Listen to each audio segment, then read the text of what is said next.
Spread out so I can see you.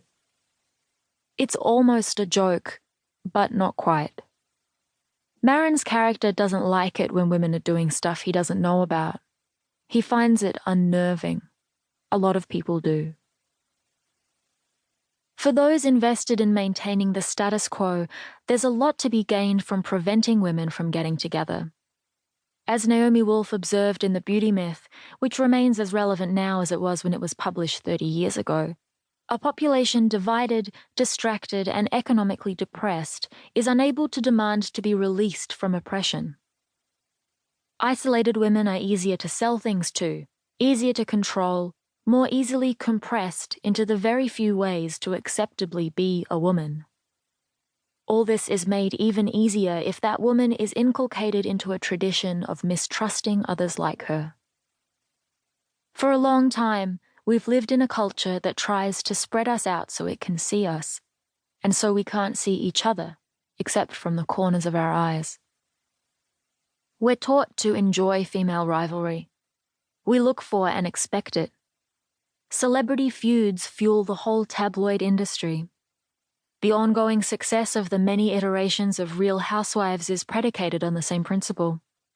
Films, books, and magazines aimed at women all sell the same sorry story of women competing with one another, often for the attention of men. And we buy it. In 2016, a study by several sociologists on feminine rivalry found that their young female subjects constructed comparisons and competition among women as never-ending and seemingly natural.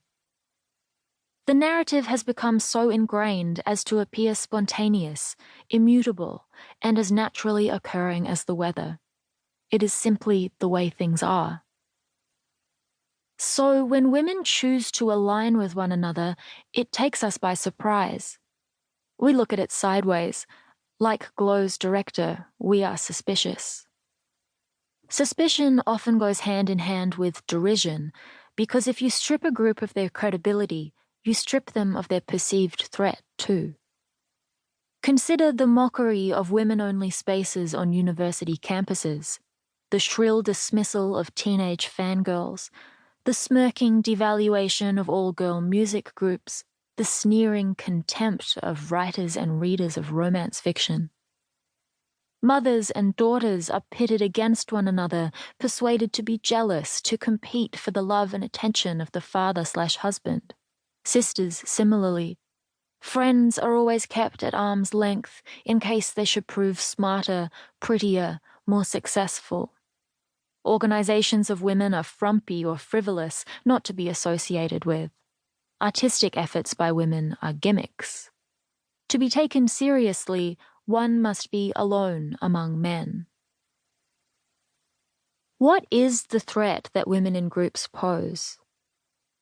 There are shades in Sam's anxiety of Margaret Atwood's eternal observation. Men are afraid that women will laugh at them, while women are afraid that men will kill them. But the truth is that women together are a fundamental force for change. The change has already begun. We are seeing it happen before our eyes.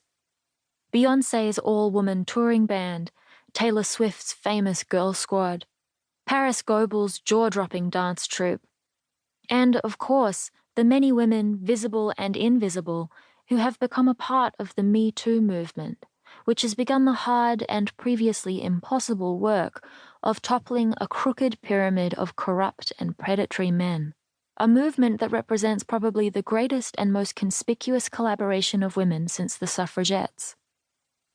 In the wake of Me Too, it becomes clear why those who benefit from the patriarchy have been so invested in keeping women isolated from one another. And these are just some of the feminine collaborations rising in the public consciousness. When I look at them, I feel my heart leap in an unfamiliar way. I see glimpses of how the world could be. This is a big deal for me because it has been the greatest revelation of my life to realize that I could choose to reject the fictions being fed to me. For a long, long time, I swallowed the poison that was compulsory female rivalry, and I did it willingly, in good humor, and while cheerfully calling myself a feminist. For a long time, and against